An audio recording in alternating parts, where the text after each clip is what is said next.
Oh, please.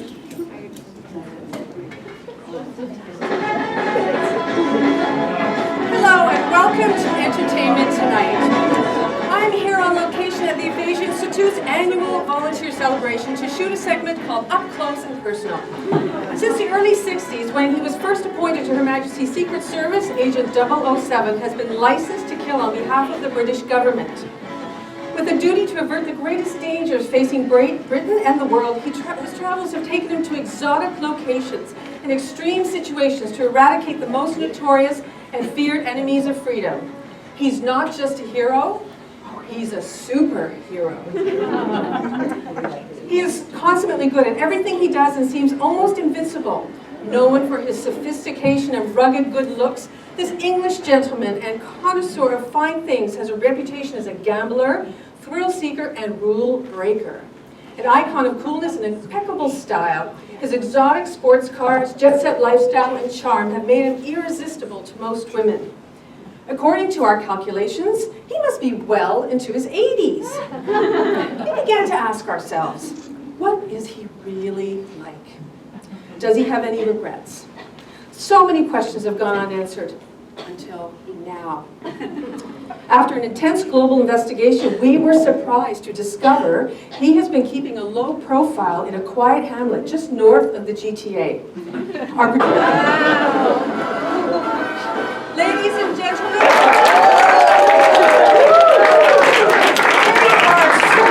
here, please have a seat. Thank you so much. Have a seat, sir. Thank you. Please call me Bond. James Bond. Of course, Mr. Bond. I can't tell you what an honor it is to finally meet a celebrity of your stature.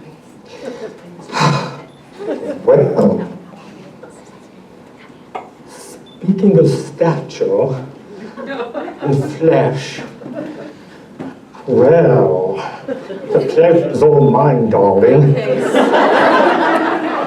I'm serious, Mr. Bond, seriously, your reputation precedes you. I'm pleased to hear it. Well, we thank you so much for agreeing to meet us here tonight. Now, Mr. Bond, it is common knowledge that you've lived the kind of glamorous lifestyle that the average person can only imagine.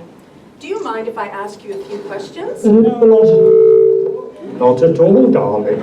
But, may I open my gadget bag? Yes? Well.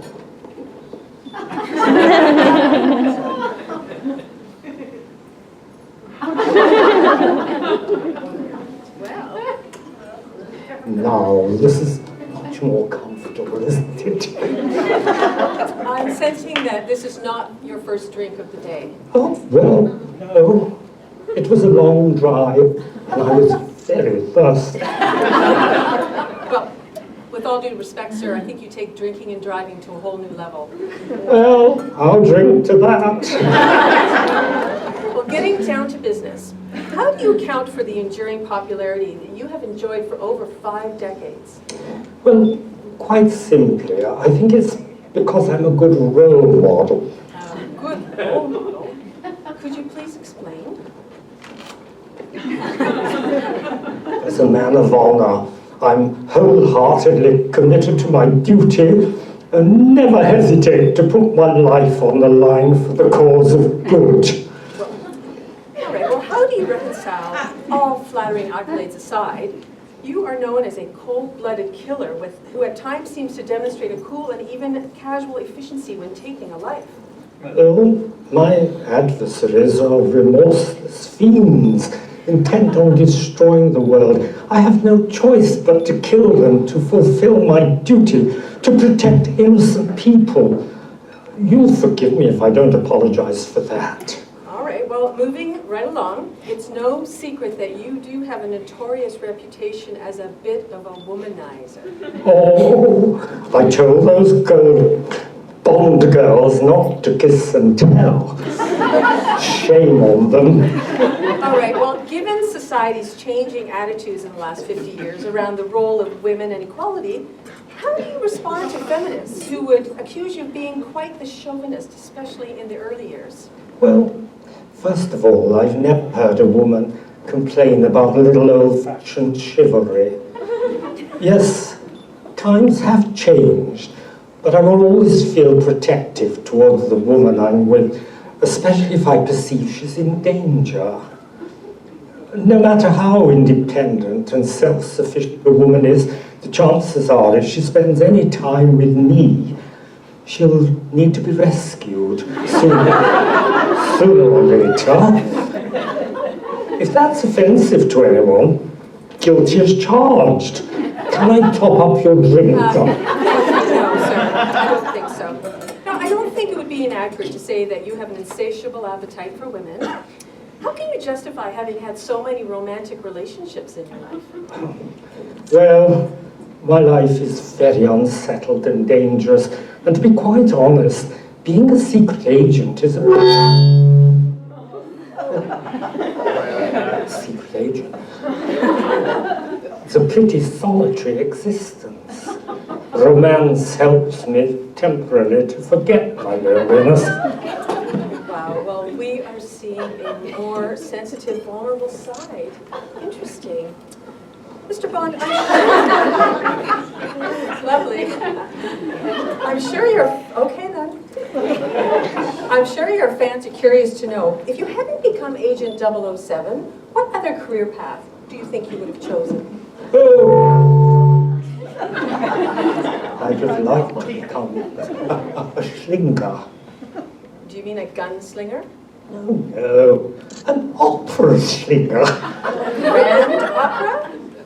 Yes, Puccini, Verdi, Donizetti, Spaghetti. So surprising. Well, could you give us an example? Oh, grand opera would be wasted on this lot. They wouldn't know Mozart from Meyerbeer. And speaking of Meyerbeer, Martini. I could think something a little lighter if you'd like. Would everybody like to hear something lighter from you? A little operatorish. Okay then. I think I need a little support. Okay.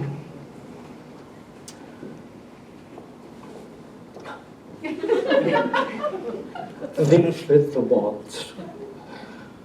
I remember the night I held you so tight as we danced in the Wienerschlitzler waltz. The music was fine and the setting was Viennese. Your hair wore some roses, or perhaps they were peonies.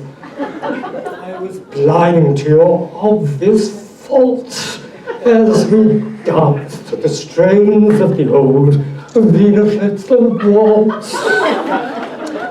I drank champagne from your shoe, tra-la-la. I was drunk by the time I got through, tra-la-la.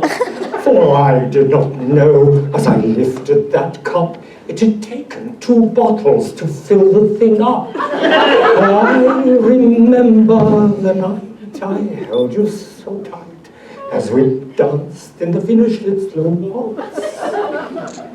The music was gay, and forgive me the simile, I'll go further and say it was quite Rudolph Frimley. I was blind to your obvious faults as we danced to the strains of the old Wienerschlitzler waltz. I trod on the hem of your dress, tra-la-la. Your skirts all came down, I confess, tra-la-la, revealing for all of the others to see just what it was that endeared you to me. I think I'm having an Elizabeth Bay moment. Please be seated.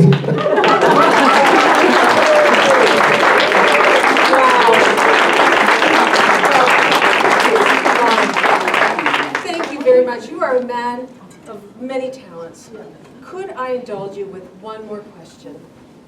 Along with your reputation as a womanizer, you're known to have a few vices such as drinking and smoking and gambling. This lifestyle has to have taken its toll. You should have been dead long ago, or at the very least spokesperson for more than a few recovery groups. Yet, here you are, a man well into your 80s who seems healthy and carries himself like someone half his age. How is that even possible? Well, two reasons. A bit of luck, I can see that. and well, The second reason? believe it or not, I'm a fictional character. Oh, that makes Oh, excuse sense. me. Oh, what's up? What's going on? I have a call coming in. In your watch? Yes, this is Bond. James Bond. I see. Of course. I'll be there right away. I'm afraid a new assignment has come in requiring my services immediately. Oh, please tell us what. I'd tell you, but then I'd have to kill you. I've always wanted to say that. Well, Mr. Bond, thank you for your time. You've shown our viewers a side we never knew about you. We thank you for being such a fearless hero, even if it is only on the big screen. The pleasure's all mine, darling. Until next time. Okay, all right. Well, here you have it. To get an update on the latest Bond assignment, watch for Spectre coming to a theater near you in November of 2015. Join us again tomorrow night on Entertainment Tonight. Mr. Bond, I've never driven in a sports car before. Do you mind if I join you? Darling, please do, but don't forget your glass. I think I've done enough, but I feel I need to be rescued by public transit, from public transit. I'll come with you? By Okay. all All right. means. Go on.